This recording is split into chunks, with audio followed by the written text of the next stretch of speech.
A lot of time, a lot of money, a lot of resources. When a game meets these conditions, the industry will simply call it a AAA game. For years, this market has been dominated by foreign games, but that is no longer the case. Black Myth: Wukong is filling the blank in China's AAA game field. The video you just watched was released by the game company only a fortnight ago and has got 18 million views on just 2 video platforms.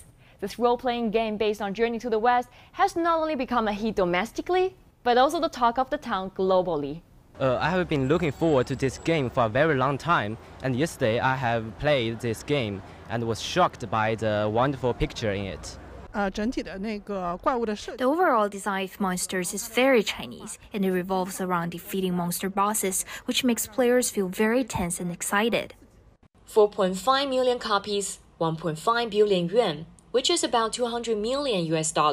This is what the game achieved in just one day after its official release. 2.3 million concurrent players, making it the second biggest game of all time on Steam, and also the biggest single-player game on the platform in terms of peak concurrent players.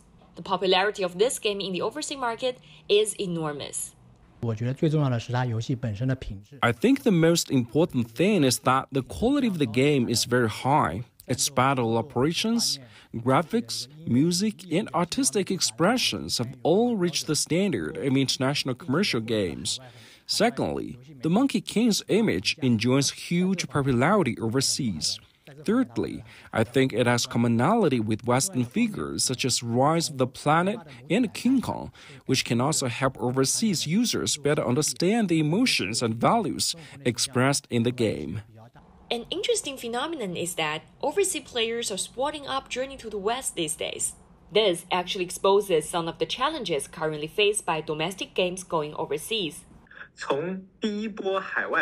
Judging from the first wave of overseas media reviews of the game, points were mostly deducted because players need to raid the Journey to the West before they can better understand the game.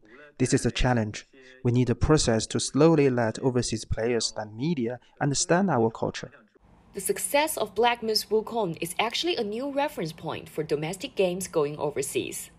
I think the key to going global to tap into some it's better to tap into some like existing culture communities. For example, like in North America, there are huge comic and gaming communities with conventions happening every way across the different states. So all those like voice actor behind anime and video games, they have massive fan bases. They do interactions, all of that is a given opportunity for us to promote our games more efficiently.